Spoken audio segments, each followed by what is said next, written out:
Assalamualaikum warahmatullahi wabarakatuh. Video ini saya buat untuk menanggapi tentang postingan saya di bertanggal 15 Januari 2020 dan postingan saya yang kemarin tentang mewahnya tanah atau gempa bumi. Jadi pertama yang ingin saya sampaikan bahwa tentang lontara yang bersifat primbon atau ramalan dan yang sudah terjadi gini. Jadi ketika lontara itu disebut lontara Panandrang ada dua hal. Jadi apakah sebagai subjek atau sebagai adjektivitas atau sebagai subjek di dalam sebuah lontara itu. Jadi ketika dia disebut Panandrang tapi subjeknya menjelaskan dan objeknya menjelaskan tentang sesuatu yang telah terjadi dan itu ditemukan di dalam terselip atau menjadi bagian di dalam naskah lontara yang lain seperti lontara bilang. Lontara bilang itu adalah catatan harian sebuah kerajaan yang terjadi di setiap kurun waktu tertentu dan siapa rajanya, biasanya seperti itu. Nah, biasanya di dalam kurun waktu tertentu itu para juru tulis atau juru tulis kerajaan itu mencatat kejadian, kemudian diimplementasikan di dalam sebuah kesimpulan sebuah karya lontara Panandrang. Nah, kalau yang kemarin di tanggal 15 Agustus saya menyatakan bahwa akan ada setelah gempa, itu saya mengacu pada salah satu lontara bilang yang memuat tentang hal lontara Panandrang. Jadi di situ disampaikan bahwa ketika terjadi gerhana di bulan tertentu, di dalam bulan karena hitungannya hijriah ya di lontara yang saya temukan. Jadi, nah di bulan itu di bulan hijriah bulan Islam itu terjadinya pada saat juga mendekati akhir tahun. Ternyata di situ memang disebutkan bahwa akan ada terjadi wabah, penyakit yang banyak, kemudian musim penghujan dan yang adalah yang kemudian akan banyak orang-orang penting atau orang terkenal yang akan meninggal dunia. Nah, kita bisa lihat sendiri pada saat tanggal 15 Januari itu saya buat terjadi cuaca ekstrim, banjir di mana-mana, jumlah curah hujan yang begitu banyak. Setelah mereda tentang hujan, datang virus COVID-19 atau yang disebut corona. Kemudian adanya beberapa orang-orang terkenal yang terinfeksi. Hal itu puncaknya kemarin kita tahu bahwa seperti Perdana Menteri Inggris, kemudian Pangeran Charles dan Ratu Elizabeth terpapar virus ini. Nah, jadi itu yang saya sampaikan. Kemudian status saya yang kemarin perihal bahwa tentang mewahnya tanah. Jadi gini, yang harus diperhatikan tentang leluhur Bugis Makassar itu sangat teliti, dan yang selalu menjadi perhatian itu bukan saja di bulan tetapi di waktu ya. Jadi di waktu. Jadi ketika ada lontara Panandrang, mereka menjelaskan secara detail, tidak mengatakan bahwa ketika bulan Ramadan atau bulan Syawal, bulan Jumadil Awal itu ketika gempa akan seperti ini. Tidak seperti itu. Jadi kalau ada yang setelah sekitar jam 3 tadi ada yang menghubungi saya, dan ini ada pendapat lain seperti ini bahwa itu adalah kebaikan. Oke, tidak semua gempa bumi atau mewahnya tanah di bulan Sa'ban itu adalah buruk. Oke, saya kasih penjelasan. Karena apa? Masyarakat Bugis Makassar itu bukan melihat di bulannya saja, tetapi di waktunya. Jadi kalau lontara Panandrang yang saya temukan itu dia membagi di 5 waktu, di beberapa waktu. Jadi dia subuh, duha, kemudian zuhur, maghrib dan isya. Jadi ada 5 waktu. Nah, kalau saya lihat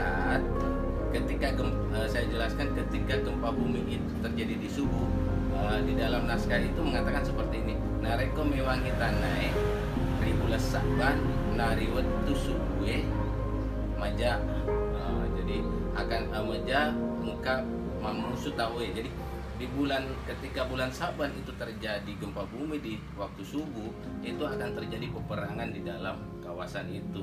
Nah, kemudian di duha juga seperti itu, ada hal yang buruk terjadi. Nah, tetapi ketika di waktu zuhur, ketika di situ dikatakan begini, nareko mewangi tanai riwulas sapa nariwetu lohor itu zuhur mega makasih tanda-tandanya mega agak-agak wadingiandre.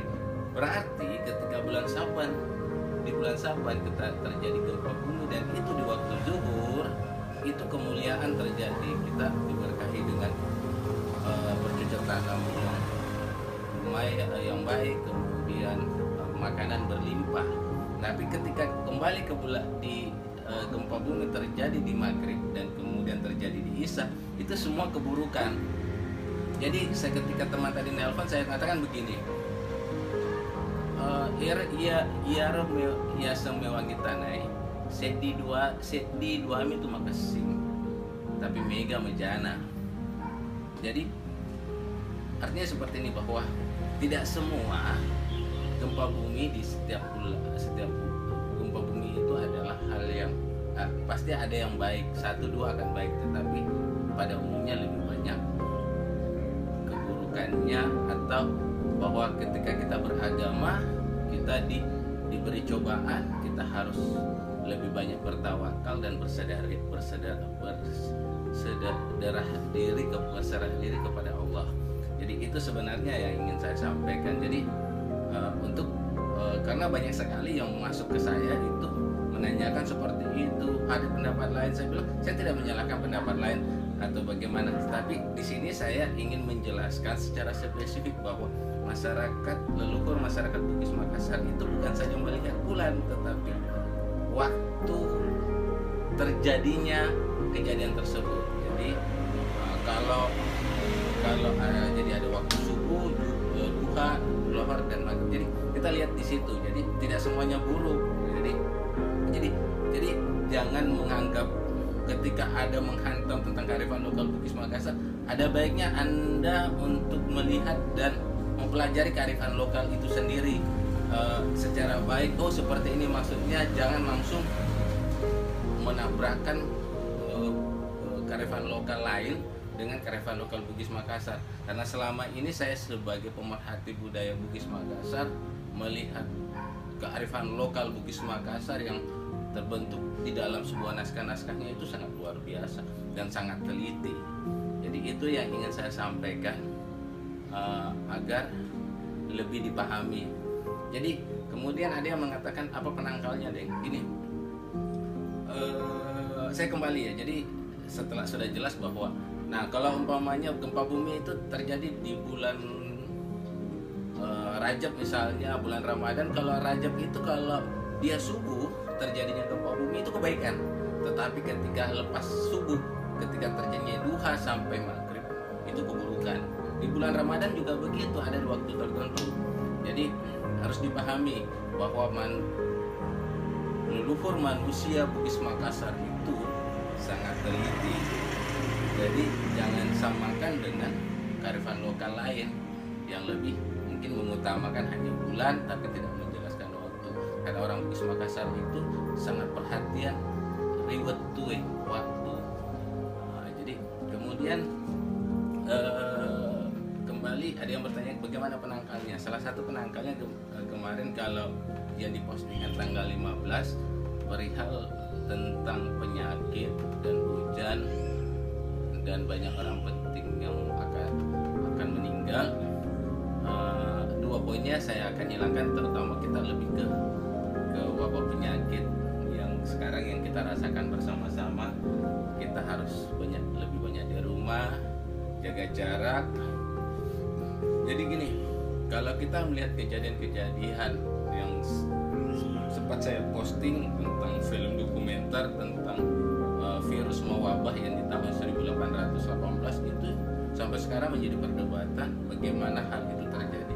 Dan yang menarik bahwa virus itu juga hilang dengan sendirinya di kurun waktu tertentu.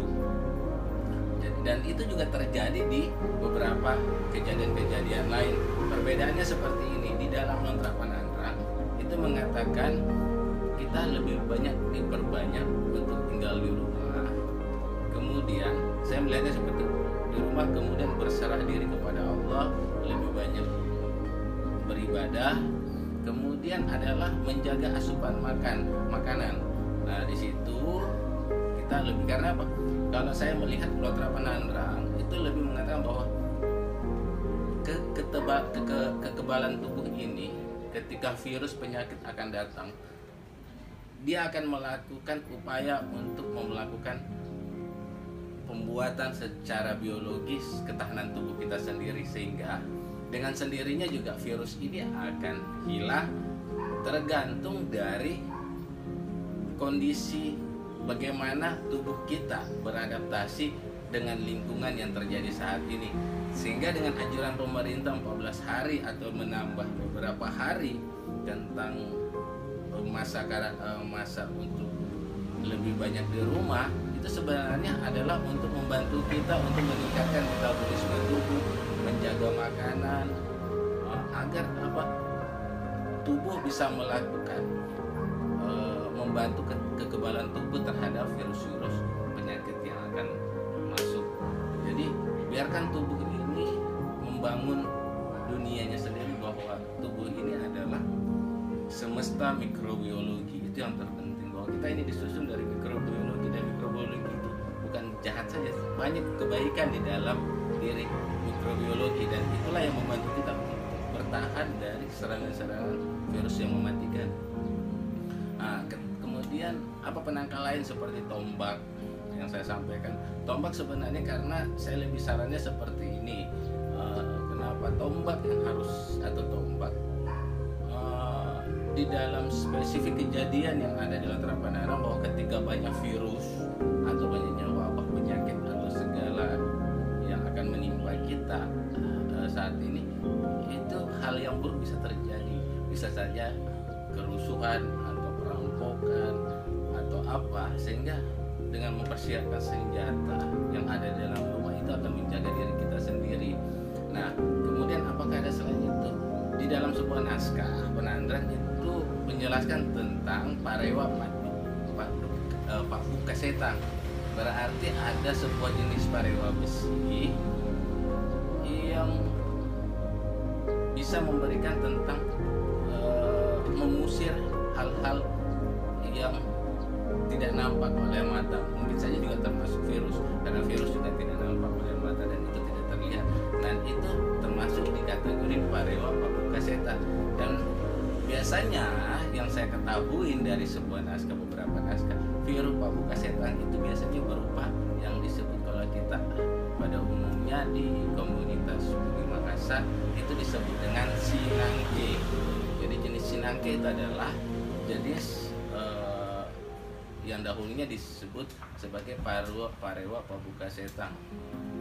Itu aja yang bisa saya sampaikan sebenarnya tentang keterkaitannya, tentang status saya sebelumnya. Semoga ini bisa bermanfaat. Apabila ada pertanyaan yang lain atau yang lain lagi, silahkan untuk komen di video ini. Insya Allah bila ada waktu saya akan. Jadi itu yang bisa saya sampaikan. Assalamualaikum warahmatullahi wabarakatuh. Assalamualaikum warahmatullahi wabarakatuh.